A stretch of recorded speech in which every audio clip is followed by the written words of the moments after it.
Hello everyone, welcome back to the channel. Is memory integrity turned off on your Windows 11 PC?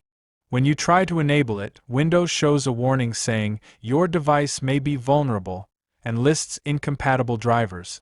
In this video, I'll show you how to find and remove those incompatible drivers so you can successfully enable memory integrity. Let's try enabling it. As you can see, Windows displays the message. Memory integrity is off. Your device may be vulnerable. Click Review Incompatible Drivers. Windows will now show the drivers preventing memory integrity from being enabled. Expand each entry one by one.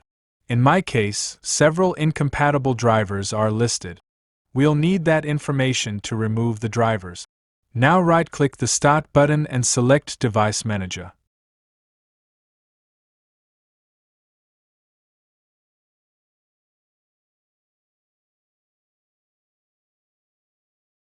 In Device Manager, click the View menu.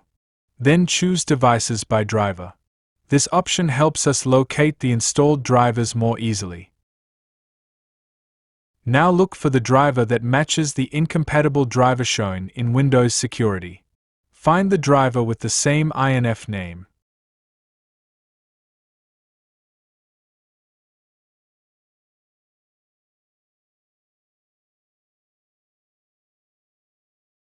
Right-click, then choose Remove Driver. If you see an option to uninstall this driver from any devices that currently use it, check that box. Then click Remove.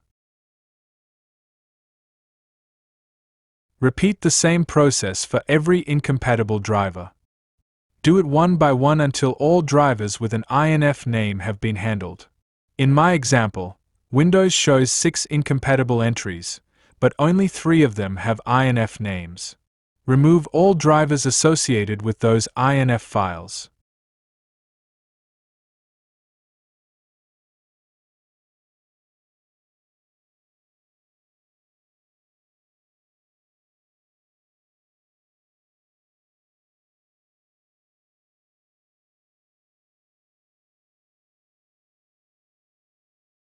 After removing the drivers, go back to Windows Security.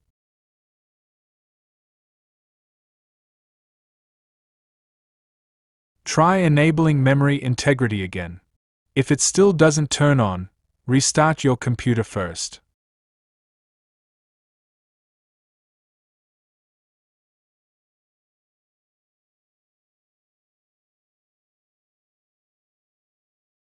After the restart, return to Core Isolation Details and enable memory integrity once more.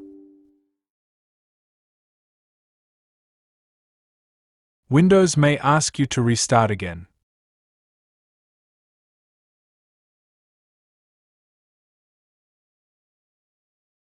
Once the system boots back up, open Windows Security and check the memory integrity status. You should now see that memory integrity is enabled successfully. Your device is now protected with this additional security feature. That's how you can fix the memory integrity cannot be enabled problem in Windows 11. If this video helped you, please like, share, and subscribe for more Windows troubleshooting tutorials. Thanks for watching, and I'll see you in the next video.